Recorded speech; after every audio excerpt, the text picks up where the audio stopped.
Assalamualaikum warahmatullahi wabarakatuh. Perkenalkan, nama saya Ikhwan Jumail Hasan, NIM 200301501087, kelas KRD, angkatan 2020. Di sini saya akan membuat video pembelajaran mengenai materi PPT yang saya buat tentang asas pengembangan penjas di sekolah dari mata kuliah filsafat, penjas, dan olahraga.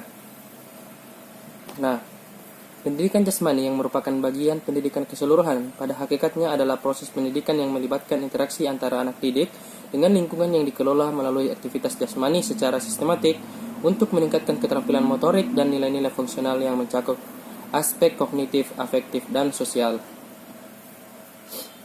Pendidikan jasmani bukanlah pendidikan terhadap badan atau bukan merupakan pendidikan tentang problem manusia dan kehidupan.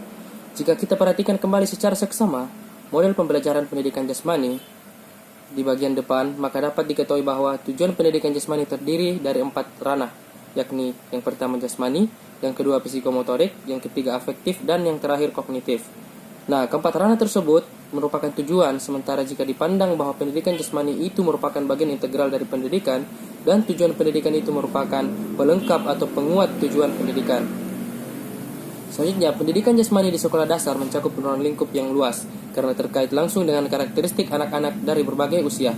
Dilihat dari tahapan pertumbuhan dan perkembangan fisik anak pada tingkat usia sekolah dasar, sedikitnya terlibat 3 tahapan, yaitu yang pertama tahap akhir dari masa kanak-kanak, yaitu awal antara usia 5-7 tahun, yang kedua tahapan masa kanak-kanak atau middle childhood, dan yang terakhir tahapan awal pra-adolescent yang bisa dimulai pada usia 8 tahun atau rata-rata usia 10 tahun.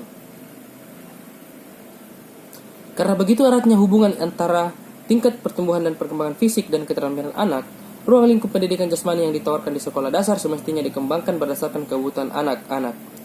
Hal ini tidak bisa dibuat begitu saja, sebab perlu diolah sebaik-baiknya dengan pertimbangan yang matang. Pertimbangan tersebut meliputi yang pertama dasar-dasar pengembangan program, yang kedua pola pertumbuhan dan perkembangan anak, yang ketiga dorongan dasar anak-anak, dan yang terakhir karakteristik serta minat anak. Nah, adapun tujuan umum pendidikan jasmani di sekolah dasar adalah memacu kepada pertumbuhan dan perkembangan jasmani, mental, emosional, dan sosial yang selaras dalam upaya membentuk dan mengembangkan kemampuan gerak dasar, menanamkan nilai, sikap, dan membiasakan hidup sehat. Sebagai gambaran tujuan tersebut adalah yang pertama, atau bagian A, memacu perkembangan dan aktivitas sistem peredaran darah, pencernaan, pernapasan, dan persarafan. Bagian B, memacu pertumbuhan jasmani seperti bertambahnya tinggi dan berat badan. Bagian C, menanamkan nilai-nilai disiplin, kerjasama, sportivitas, dan tenggang rasa. Bagian D, meningkatkan keterampilan melakukan kegiatan aktivitas jasmani dan memiliki sikap positif terhadap pentingnya melakukan aktivitas jasmani. Bagian E, meningkatkan kesegaran jasmani. F, meningkatkan pengetahuan pendidikan jasmani. Dan yang terakhir, menanamkan kegemaran untuk melakukan aktivitas jasmani. Adapun asas-asas pembelajaran penjas, yaitu yang pertama, asas apersepsi, yaitu guru menghubungkan antara materi yang akan dipelajari dengan materi yang sudah dipelajari atau pengalaman materi sebelumnya. Fungsinya adalah mempersiapkan kondisi fisik siswa baik fisik maupun mental atau pengulangan materi minggu lalu.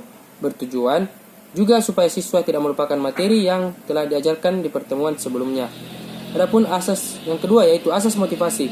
Daya pendorong siswa untuk melakukan kegiatan atau aktivitas, fungsinya adalah untuk mendorong siswa untuk tetap semangat. Peran seorang guru di sini sangat menentukan dalam pemberian motivasi terhadap siswanya, karena guru harus memberikan rangsangan terhadap siswanya agar mau melakukan aktivitas pembelajaran dengan semangat. Nah, yang ketiga, asas aktivitas. Prinsip dasar pembelajaran di mana guru memberikan kesempatan seluas-luasnya kepada siswa untuk belajar. Fungsinya untuk mengaktifkan siswa dalam kegiatan belajar mengajar. Di dalam asas ini, siswa bisa lebih banyak melakukan tentang materi yang diberikan guru dan lebih memungkinkan siswa dapat lebih memahami dari materi yang sedang mereka pelajari. Yang keempat, asas individualitas, di mana guru harus bisa membedakan individu baik fisik, mental, maupun status sosial. Fungsinya agar terjadi proses kegiatan belajar mengajar atau KBM yang efektif, lancar, serta selamat. Yang kelima, asas peragaan, di mana guru harus memperagakan tugas-tugas gerak yang akan diajarkan. Fungsinya agar terjadi kelancaran komunikasi antara guru dan siswa. Asas ini cukup penting karena jika materi sudah ada contoh gerakannya memungkinkan siswa lebih cepat memahami gerakan. Yang keenam, asas modifikasi, di mana guru melakukan perubahan baik terhadap alat peraturan. Fungsinya, supaya pembelajaran yang dianggap susah menjadi mudah atau menarik. Kemampuan seorang guru sangat diuji dalam memodifikasi pembelajaran. Bagaimana caranya guru memodifikasi pembelajaran sebenarnya mungkin, tetapi tidak meninggalkan tujuan awal dari pembelajaran tersebut. Buatlah menjadi lebih menarik agar siswa tidak merasa jenuh dengan kegiatan pembelajaran yang disampaikan. Yang ketujuh, asas pengulangan. Memerlukan pengulangan karena semakin sulit materi maka harus sering melakukan pengulangan agar cepat paham dan mudah. Fungsinya agar proses belajar gerak jadi lebih mudah dan cepat bisa. Dalam asas ini siswa lebih memungkinkan dapat mencapai otomatisasi. Yang kedelapan, asas evaluasi. Proses ini untuk melihat seberapa besar tingkat kemajuan belajar siswa setelah proses belajar mengajar dilakukan. Asas ini sangat penting karena menjadi tolak ukur seorang guru terhadap proses pembelajaran yang telah dilakukannya dan untuk bisa memahami, mengetahui sejauh mana siswanya bisa memahami dan menguasai materi pembelajaran yang diberikan. Adapun hakikat pendidikan jasmani, pendidikan jasmani pada hakikatnya adalah proses pendidikan yang memanfaatkan aktivitas fisik untuk menghasilkan perubahan holistik dalam kualitas individu, baik dalam hal fisik, mental, serta emosional.